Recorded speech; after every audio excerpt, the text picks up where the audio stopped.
All right, there we go. Now we're up and live. Something changed on me, but good morning. Welcome to the stream. I'm so glad that you guys have tuned in this morning.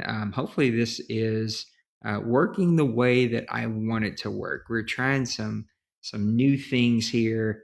Yeah, trying some new things, and I'm not 100% sure they're 100% working.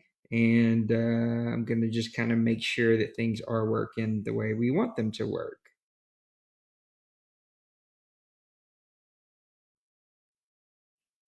Yeah. Okay. We're good. We're in a good place. So, welcome to day 9,868 of this social isolation. It just feels like every day's Monday. It's just Groundhog Day every single day. But I hope everybody's doing well. The chat is up and running, and I should be able to follow along with everybody. Just trying some new presentations and yeah, just trying to make this a little bit more professional. I log in and there's like all kinds of really amazing stuff. I mean, there are churches out there that are just, they've got these super cool backdrops and they got 50 people in their living room, or they're like in some cool apartment with this like super cool thing in the background that you just can't. It's like I got to step my game up here. We got to keep people entertained at the same time. But I hope that you guys are enjoying the streams, and yeah, I hope that this is helping people. I really started to like pray and think about like where are people right now? What do they need? Where are what are people feeling? What are we experiencing? And I find it interesting, at least in my side, my perspective of a journey with God, is that often what takes place in the physical took place in the spiritual first. Things started to move in that realm before it manifests itself into the realm that you and I get to see and feel and touch and experience. Often, when God starts to move, he begins to move way before we actually feel him or see him or experience him in the physical realm. He begins to move things in places way before that. God is the ultimate redeemer. That is what he is. He is the redeemer of all things. He redeems this planet, heaven and earth. He's a redeemer of people, of situations, of circumstances. He's a redeemer of sickness, disaster, traumatic events. In this setting, the one that you and I are experiencing right now, is an opportunity for the Father to step in and begin to redeem his people back to him. It's the setting straight of things that were meant for bad, things that were meant for negative. God redeems them by setting them straight and turning them for good. Here's something that I think is a very unique experience through COVID-19. There has been first this tremendous spread of fear and stress and anxiety on every different level possible, right? From family to spirituality to marriages to finances to the economy. Like in every single level, there is this new introduction of fear and stress and honestly real trauma. This is a really traumatic experience for a lot of us. And it's equally as an awakening of faith, sacrifice, and connections between people who have been forced to slow down and consider the things that really matter. We are hearing some of the most amazing stories of people who are sacrificing their health, their time, who are putting themselves on the front line to help save people. I mean, these are real amazing things that are happening only because of COVID-19. Social isolation was not even in our vocabulary 60 days ago for most of us. But today, it's the cornerstone of all of our journey. It is the thing that you and I are experiencing every single day.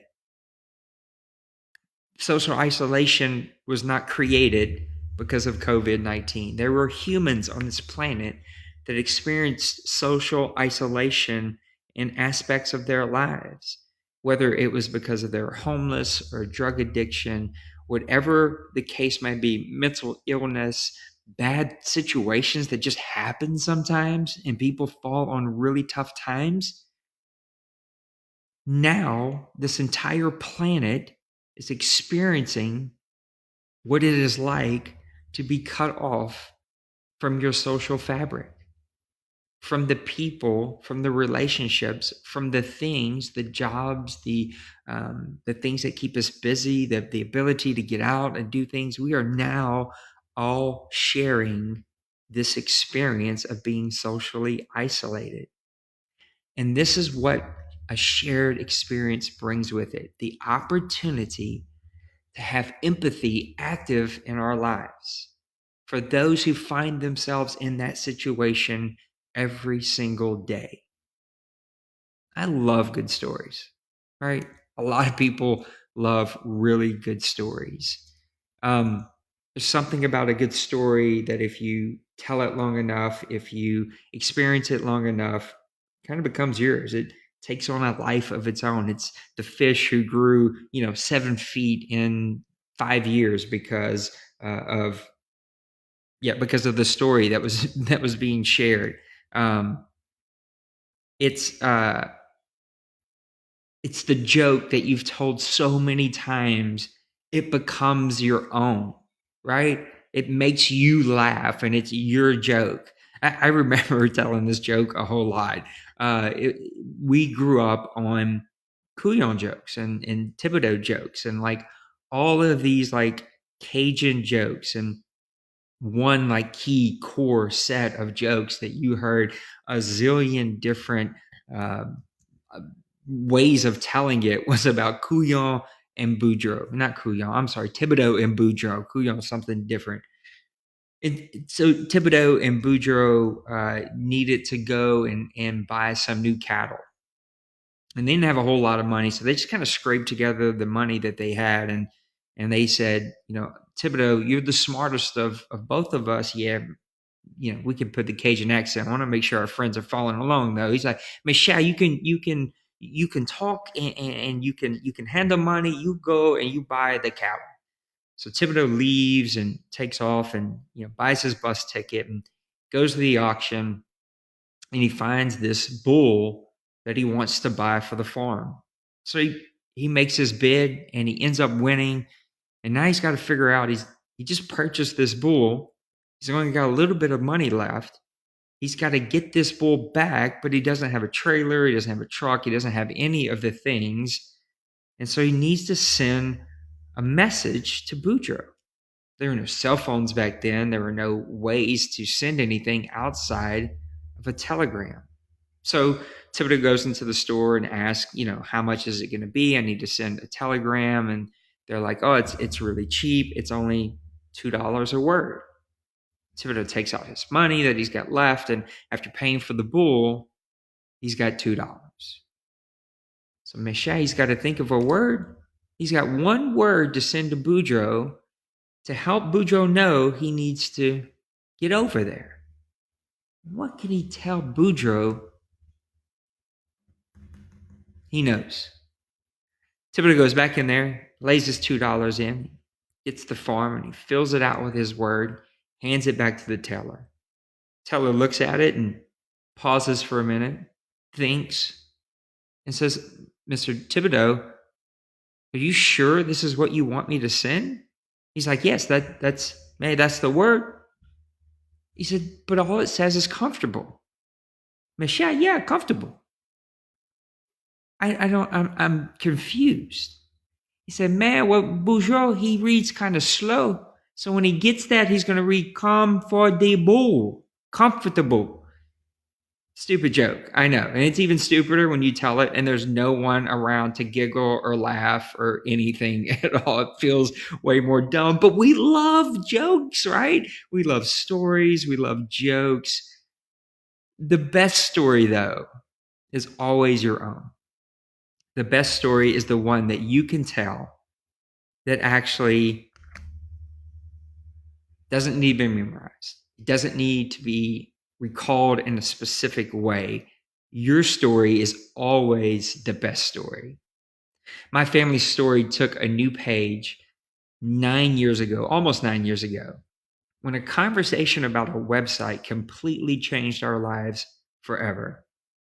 I was working for a church, living my dream, doing everything that I was supposed to be on this planet to do. And I've always loved to tinker and learn how to make websites and learn how to, make graphics and streaming. Like, I love tinkering and messing and trying to make things better in every way that I can. And so I was asked if I would help the church build their website. And so they asked me if I would connect with, a pastor that was in Alaska. He was going to be able to really help us build this website. We were going to, pay him some money. In our conversations of connecting and meeting each other virtually and learning about this website and learning about what we were going to do, the conversation came up at the very end of, man, it was very nice to meet you. Like, I'll be praying for your family and like, good luck. Alaska seems like a very unique place to be and to be a pastor. And he says, yeah, but my family, we're moving to New Orleans.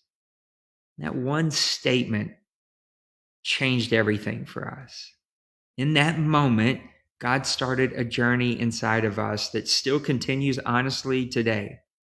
Less than 12 months after that conversation, my family found ourselves living in a new city, in a new place, working new jobs, and digging out a brand new life from scratch with 2 boys and a young family. Less than 2 years after we jumped, my family found ourselves without every relationship that we had built over the past 12 years, away from family. We were churchless, we were jobless, we were lonely, and we were questioning how in the world could we be in this spot when we were simply following what God had called us to do. Never questioned what he called us to do, but 100,000% question, how can this be the place that you've asked us to be? Questions abound, but faith was forced upon us. That's the thing about putting yourself out there and following the call of God. You see, we had already jumped, and God, for some reason, had removed everyone from our lives.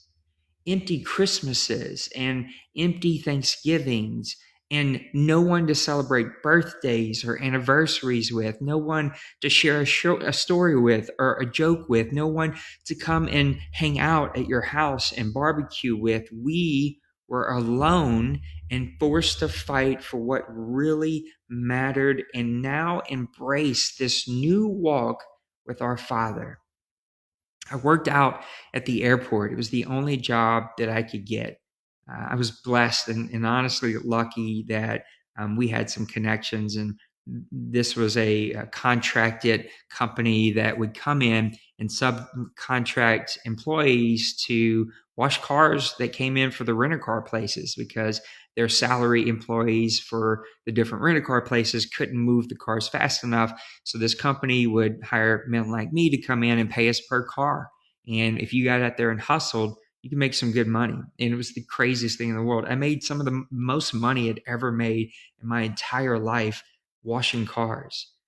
But I worked out there alone most days. It was these, small little areas out on the outskirts of the airport. I didn't have a supervisor that was out there. I didn't really have coworkers most days. My hours were completely up to me. I was paid to be out there, and what I did with my time is what I did with my time. And so I would eat in empty lunchrooms, and I would work most of my days without ever speaking or rarely even seeing anyone, because there was no one actually around the area where I was working. Some days I'd work 6 in the morning until 10 at night. And often, like, during those times of like just being out there to my own thoughts, which can be scary, and to whatever music or podcast I was listening to that day, would often have these really intense moments with the Father. You see, the experience of being alone will often affect how we experience our Father.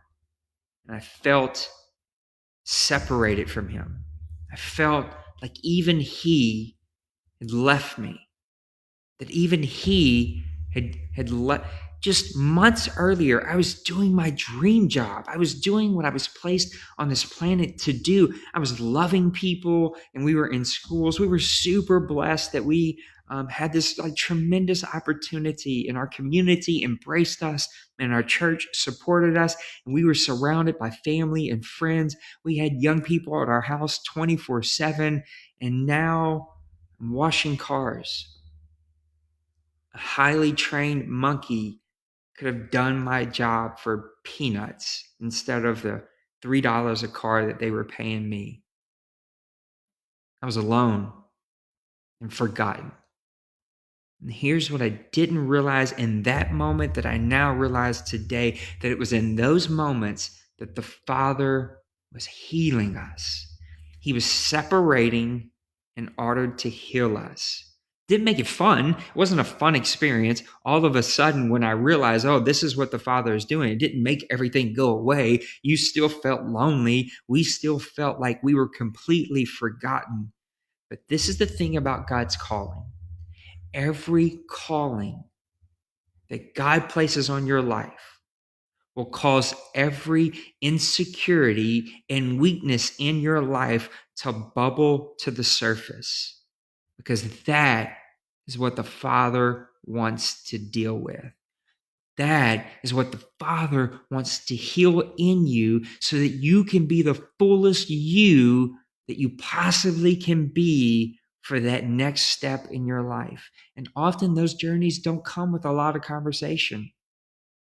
If you get hurt and rush to the emergency room, the doctor isn't going to have this long, drawn-out conversation with you about what kind of job do you work, and where do you live, and what do you do for your favorite hobby? What's your favorite meal? No, the doctor's actually not going to talk to you at all, and they're just going to concentrate on saving your life.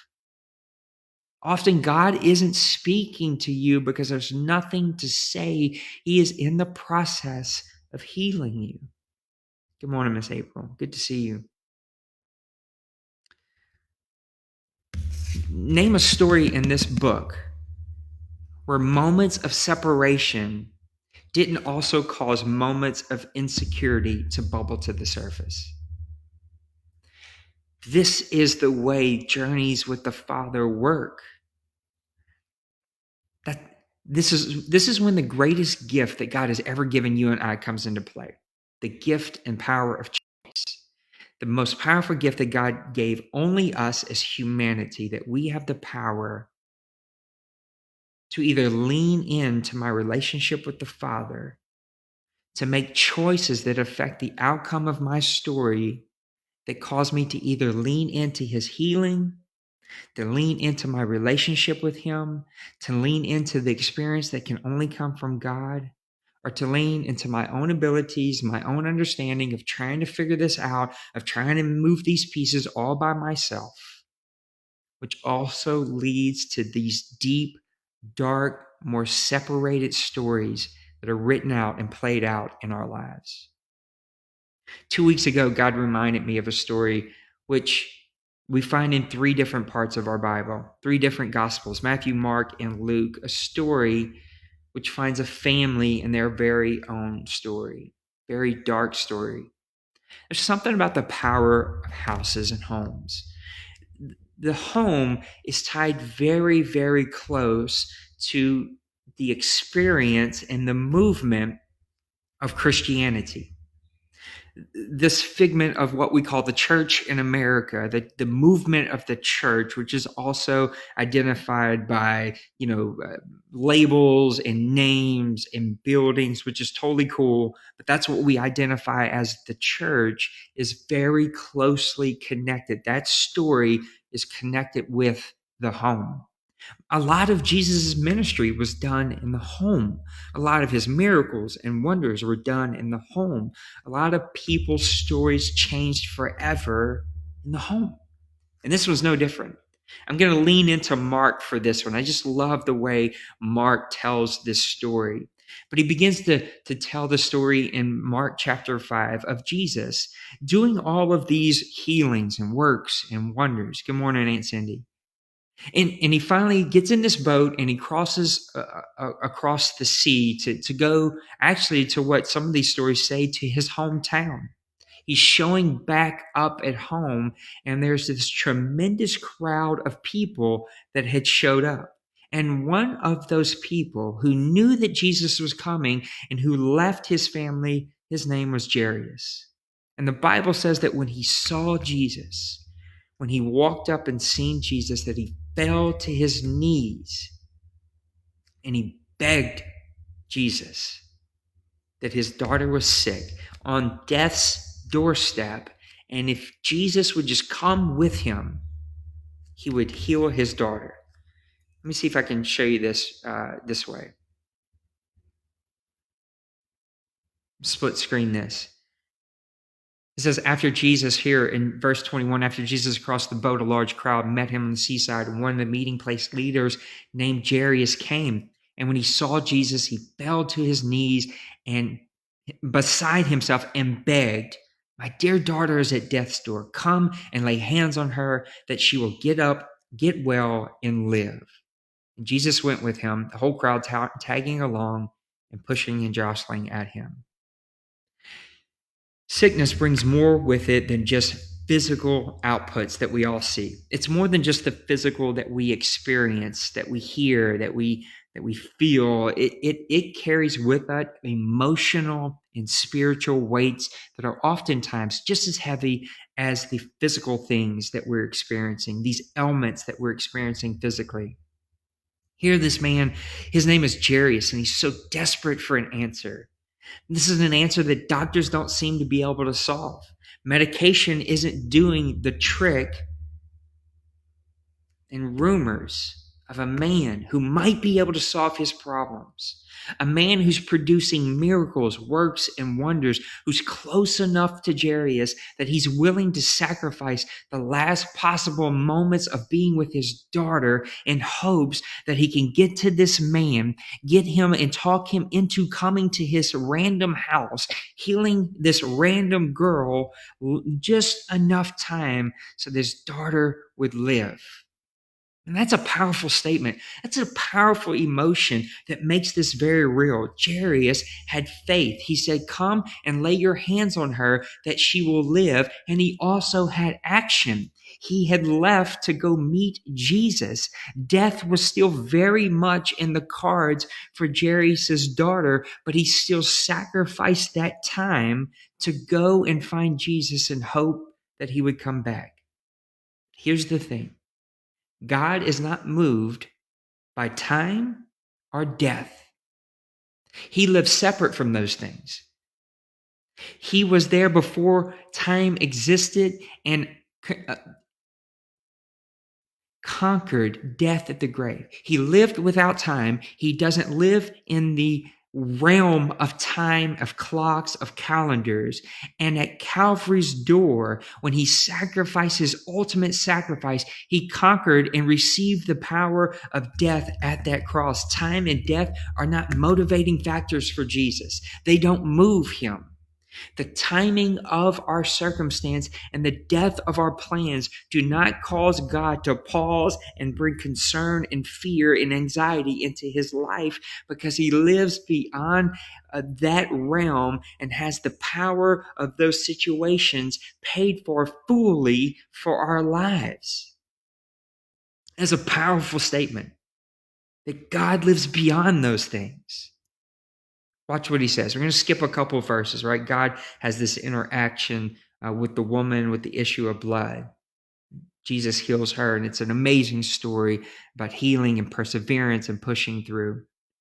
But I want you to hop to 35, which is going to be right here, if you're following along with me. He says, while they were still talking, some people came from the leader's house and told him, "Your daughter's dead. Why bother the teacher anymore?" Somewhere between Jairus leaving to meet Jesus and Jesus leaving after getting to the shoreline, leaving to go to Jairus' home, death arrived. along with a lot of fear, a lot of anxiety, ton of uncertainty. How could this be? Jairus had faith and action.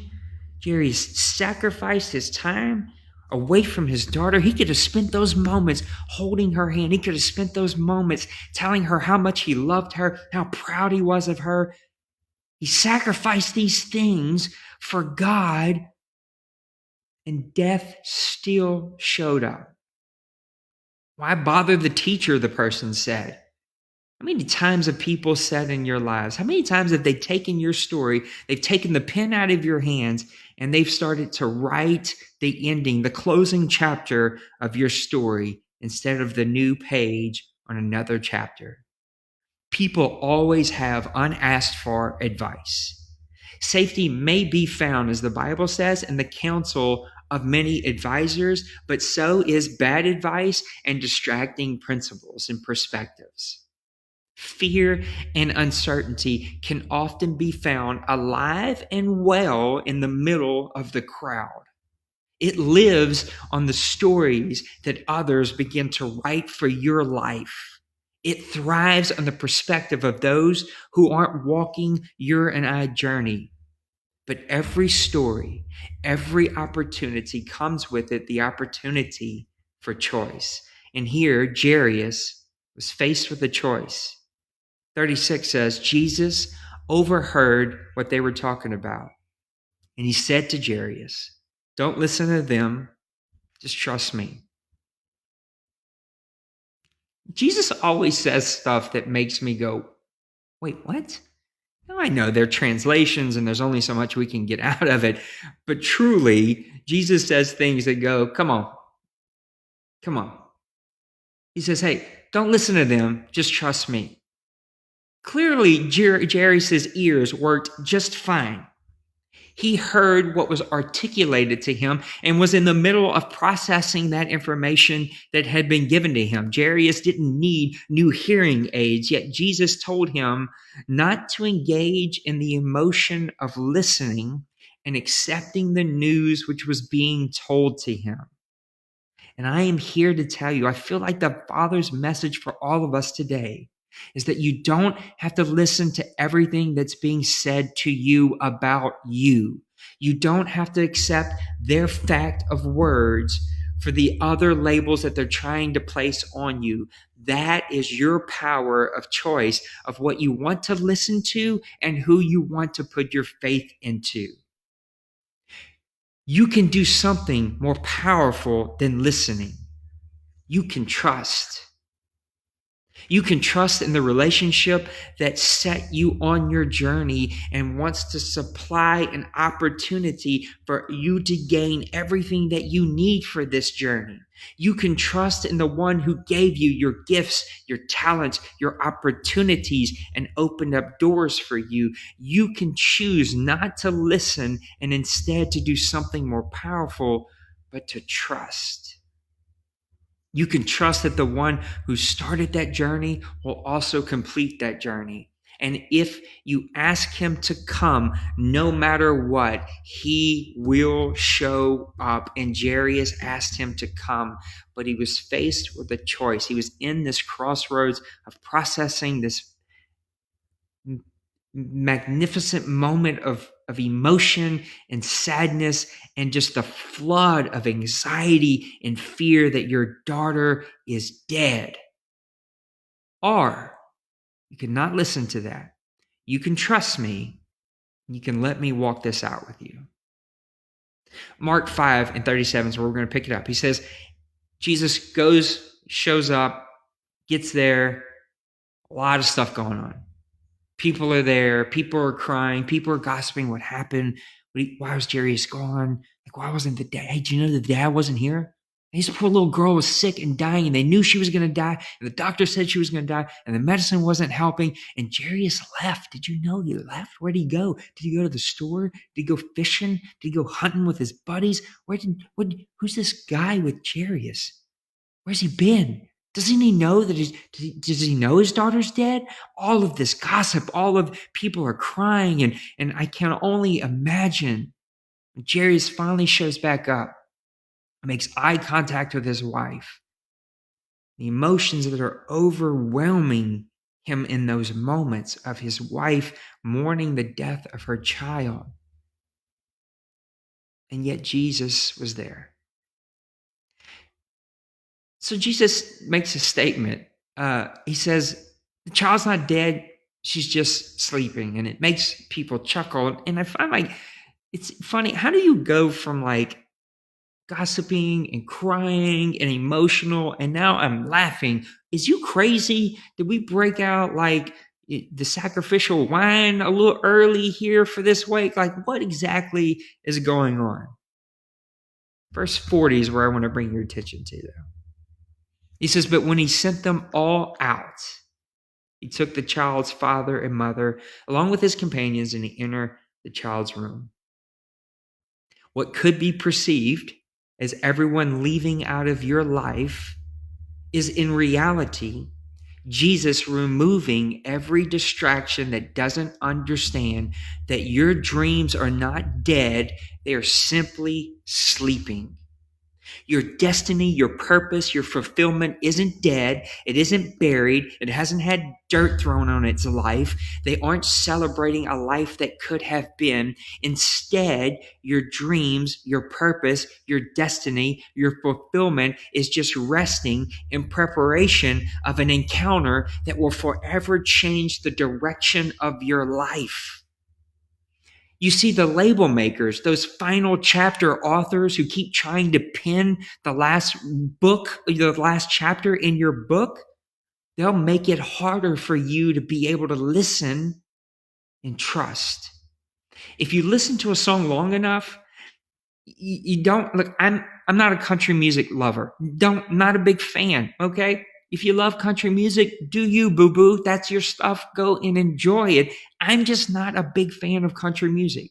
But every morning in a normal situation, when my wife and I travel into the city, it's an hour commute in and an hour commute back home. And we have a deal worked out. We commute in and back together, but on the way in, the radio is hers, and on the way back, the radio is mine. And she loves country music. And I can't stand it. But I listen to it because I love my wife and I want her to be happy. And I do not write down country music songs. I do not listen to country music songs outside of that 1 hour, Monday through Friday. I don't walk into my bathroom and stand in front of the mirror memorizing for hours the songs that I heard. But yet some days I wake up and they're playing over and over in my head. They're there. They're with me. I know the words, but I don't want to know the words, but they're there. Because if you listen to a song long enough, you'll naturally learn the words. When Jesus told Jairus, don't listen, just trust, it's because if you listen to the words that are being said about you, if you listen to the words that are being said about your journey, being said about your destiny, being said about your calling, being said about what God has placed inside of you, you will begin to listen to them without memorizing them, without accepting them. You listen to something long enough, it will take place. Keeping people around that tell you it will never happen to you. You will never marry again. You will never be happy again. You will never get beyond this. You will never get that job. You will never start that business. You will never get that opportunity. You'll never achieve that thing. You keep those people around you long enough, and you won't need to buy into what they're saying. You won't need to start writing those words down and memorizing them for your life. It will just naturally happen for you. Jesus is removing everyone, not to cause you to feel alone, but to force you to a place of belief of what is truly important. He is setting you up for trust and belief instead of listening to those who are trying to bury your purpose. It says, when he sent them all out, he took the child's father and mother along with his companions, and he entered this room. I can imagine. I've been in those rooms before. Been in that emergency room. with the dead body of a loved one. And they're hard to articulate what that's like, right? They're hard to articulate what it's like to touch the hand of someone who's dead. The lifelessness of that body, the coldness of the blood no longer flowing. I can envision this story playing it out. It's almost like you can feel the tension in the room. A mom and dad who are fighting between belief and the reality of what their eyes were telling them. Their daughter was dead. The body had already begun to turn pale. I can imagine the humanity of the disciples who were there in the room with Jesus. And they experienced a lot of amazing things of God raising the dead, of God healing the sick, of God turning bread and food into feeding the thousands. But yet they were still human, and they were still experiencing the very real emotions of a mom and dad who believed that Jesus would heal their daughter, but yet were fighting with this emotion that they were dead. That is real. You can feel death in this moment. And in that very moment, I can also see Jesus, this loving Father, recalling the moment that he had made this little girl, that he had set her life in motion. I can see as he leans down, not captured by the fear, not captured by death and the power that it was trying to have inside of that room. I can sense his love as he begins to recall the moment he began to set her life in motion. He began to recall the steps that she began to take in her life, her innocence and her calling and gifts and the life that was destined for her, that he had placed himself in motion, and now he is back with her in this moment. I can sense his love being poured out of him as he grabbed her little hand. You can see as he maybe strokes her hand, just loving her, and in a loving manner as he sees she has scrapes and cuts from playing outside and playing with rocks. And then I hear him say, in the most tender, loving voice as he holds her hand, "Little girl, it's time to wake up." Man, in that moment, as her eyes cracked open and made contact with Jesus, this little girl immediately understood that this was a connection with her Creator. The moment that she opened her eyes and made eye contact with Jesus, she immediately knew this was her master, that this was her Creator. I can imagine the power in that eye contact and that connection of soul to soul, of deep to deep. God is not angry with you. You are not separated because you deserve to be alone. Your story is not over. Your final chapter has not been written. Instead, God has been setting you up for an encounter that will create victory in your life and sustained healing in every aspect of your life, emotionally, physically, and spiritually, an experience that will take you far beyond anything that you ever imagined would be in place for you. You would reach a place that you always thought was unreachable because God has separated you in chance for an encounter with you.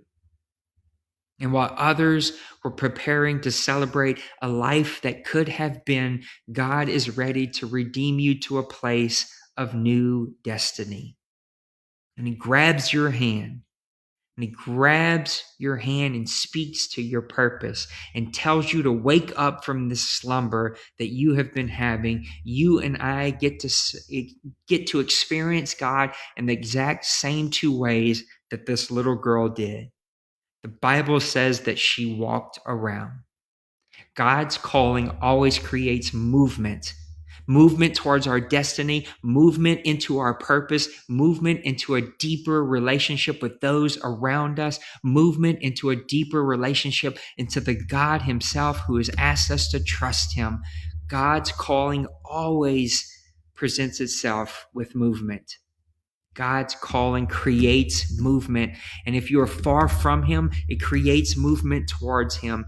And if you are with him, he will move twice as fast towards you. If we can understand that concept, that he chose us, we didn't choose him. It is not us moving towards him. It is him massively, passionately, with everything in him, moving towards us and reaching for us. He's moving twice as fast towards us than we are for him. And if we are with him, it creates a movement to go into deeper portions of himself. God's calling brings with it movement. And secondly, she ate. God says, get this little girl something to eat. Because God's calling creates hunger. Hunger for more of your story, hunger for more opportunities to trust him, hunger for more ways to walk out your faith in him, more ways to have his character worked out in your life. God's calling always creates with it hunger. Hunger that drives you in your profession, hunger that drives you into experiencing better and deeper relationships in your life, hunger that drives you into a deeper relationship with God himself, hunger for more. God calls us to move. God calls us to hunger for him. Last thing, and I'm closing this up. Jairus' name means God enlightens. You might have questions. This is some uncertain times. These are uncertain opportunities that you and I are walking out every single day. You and I might have a lot of questions in this moment. You might even know a lot of things that are fact. And others may even echo the belief that those things are fact. But God is God alone, and he enlightens.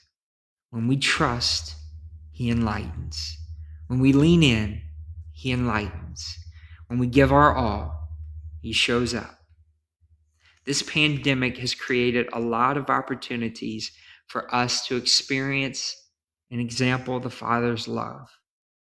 We are all living in physical separation to combat the effects of a quickly spreading pandemic. But I believe that our Father is setting up a tremendous outpouring for God's love to open and ready hearts.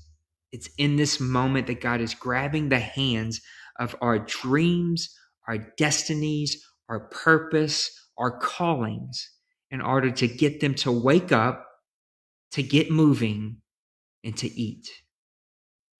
I encourage you to not listen to what's being said in your past, what's being said in your life, what's being said about your future, but instead to trust. Trust into the one who's already gained victory, who isn't moved by death or time, the one who wants to enlighten you through love and through opportunities to experience him. This is the opportunity that you and I get to experience. If we could only understand how much he loves us, if we could only truly understand how much we mean to him, how much you mean to him. I hope that something that was said today really echoes with you. I hope that you open yourself up to those words. If you are finding yourself struggling with stress and anxiety and fear, I'm inviting you to come on this challenge with me. I am doing a 60-day Rise Above challenge where we are rising above the fear. And every day we're putting out a new challenge that is helping us grow deeper, better relationships, practice some self-care, and really lean into the Father and his love. I'm inviting you to come and to do that with me. You can catch it on all of my social media channels, Instagram, Twitter, here on Facebook, of course. You can check out my website, natelejeune.com. I haven't got a chance to write a lot. I've been working some crazy hours, but I will make sure that I write today and get some new posts up there, some maybe steps to self-care and taking care of ourselves. But I'm inviting you to come along the journey with me, to lean in to the Father's love during this time and to embrace the opportunities that God has created for us. I'm so like humbled and honored that anyone would, come and listen to me. I hope that this has been helpful. If you watch this live, thank you so much. I see so many names and friends and family members hopping in. If not, you're watching this later on in the day. I hope that it encourages you and blesses you in some way. I'm going to do this every single Sunday at 8:30. I like to do them early because I know a lot of you are still connected with your own churches, your own communities, and maybe you're watching your own live streams a little later in the day. So I like to do it early so that if you want to come and to listen, you can do that before your time. I encourage you to put on some music in your home. It's always great to put on some worship music. I am very influenced by Bethel Church out of Reading. Their worship music on YouTube is amazing. But even if you just want to put on regular music, like I'm not one of these guys that you only listen to Christian music. Just put on something that sets the tone and the atmosphere in your life. You can't see it, but right over to my right, we're not eating at our kitchen table right now because we put a big 500-piece puzzle out on the table to give our family something to connect over and to do as we're all together. And it's actually really super cool that it's a blank puzzle that's actually white and black. And then after you put the puzzle together, you color it.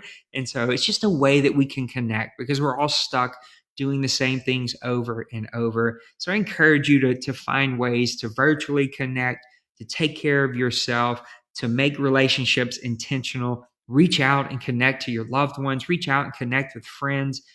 Find some virtual meeting time, eat dinner with somebody virtually, like just find ways to connect with people and make sure that the atmosphere around you is a good atmosphere. I believe in turning the media off. The world will not end if you turn the news station off. You probably will actually find yourself in a much better place if you stop updating all the social media of the latest news and the latest facts. Again, we have an opportunity to listen or to believe. I'm choosing to believe today because when I believe, I lean in on my Redeemer who begins to speak to my destiny and my calling, begins to wake it up, get it moving, and get it to cause a hunger in my life. All right. I love you guys. Thank you so much for tuning in. I'll see you next Sunday. We're always here for you, though, if you ever need us. My family is here to serve, not only serve our community that we get to be a part of right now, but serve our family and friends, to listen, to pray, to do whatever it is that you need. So have a great week. God bless you. We'll see you next Sunday.